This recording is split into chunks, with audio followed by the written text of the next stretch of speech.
ইসরায়েলকে লক্ষ্য করে আরেক দফা ক্ষেপণাস্ত্র ছুড়েছে ইরান, যাতে আহত হয়েছে অন্তত 17 জন, যার মধ্যে 3 জনের অবস্থা গুরুতর।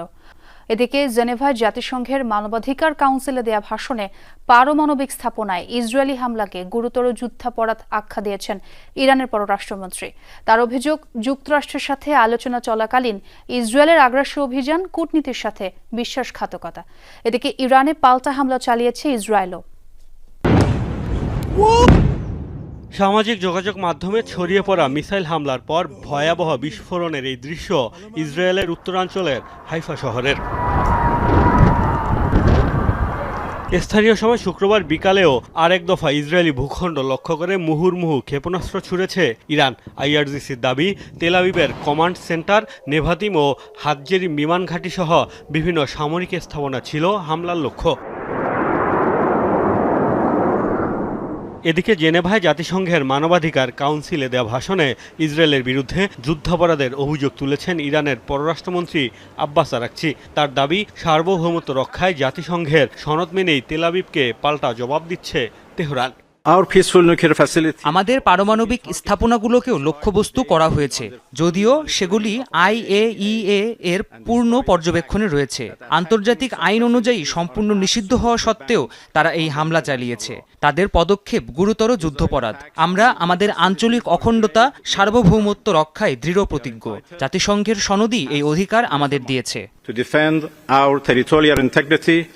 আব্বাস আরাকচি জানান, পারমাণবিক চুক্তি ইস্যুতে যুক্তরাষ্ট্রের সাথে শান্তিপূর্ণ সমাধানের পথেই ছিল ইরান। আলোচনা চলাকালীন পারমাণবিক স্থাপনায় হামলা চালিয়ে কূটনীতির সাথে ইসরায়েল বিশ্বাসঘাতকতা করেছে বলেও অভিযোগ তার। একটি চলমান কূটনৈতিক প্রক্রিয়ার মধ্যে আমাদের উপর হামলা হয়েছে। শান্তিপূর্ণ পারমাণবিক কর্মসূচি নিয়ে তৈরি সমস্যাগুলোর শান্তিপূর্ণ সমাধানের জন্য অত্যন্ত প্রতিক্রিয়াশীল একটি চুক্তির লক্ষ্যে 15ই জুন যুক্তরাষ্ট্রের সাথে আমাদের দেখা করার কথা ছিল। আমাদের সাথে যা হয়েছে তা কূটনীতির সাথে বিশ্বাসঘাতকতা। এদিকে ইরান জুড়ে হামলা অব্যাহত রেখেছে ইসরায়েলও। এর আগে সকালেও পাল্টাপাল্টি হামলা চালিয়েছে দেশ দুটি। তেহরানে অবস্থিত ইরানের বিশেষ বাহিনীর হেডকোয়ার্টার, ক্ষেপণাস্ত্র উৎপাদন কেন্দ্রে হামলার দাবি করেছে তেল আবিব। এছাড়াও ইস্পাহানের পাশাপাশি কাস্পিয়ান সাগর ঘেঁষা ইরানের উপকূলীয় শিল্প এলাকায় চলে IDF-এর অভিযান। উত্তরাঞ্চলীয় রাশদ শহরেও শোনা গেছে বিস্ফোরণের শব্দ। ইসরায়েলের বীরসেবা সহ বিভিন্ন শহরে আঘাত হানে ইরানের মিসাইল। মোস্তফা মাহমুদ, যমুনা নিউজ।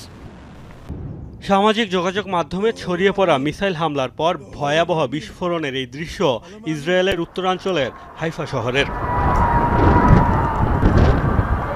স্থানীয় সময় শুক্রবার বিকালেও আরেক দফা ইসরায়েলি ভূখণ্ড লক্ষ্য করে মুহুর্মুহু ক্ষেপণাস্ত্র ছুড়েছে ইরান। আইআরজিসির দাবি, তেল আবিবের কমান্ড সেন্টার, নেভাতিম ও হাতজেরি বিমান ঘাঁটি সহ বিভিন্ন সামরিক স্থাপনা ছিল হামলার লক্ষ্য। এদিকে জেনেভায় জাতিসংঘের মানবাধিকার কাউন্সিল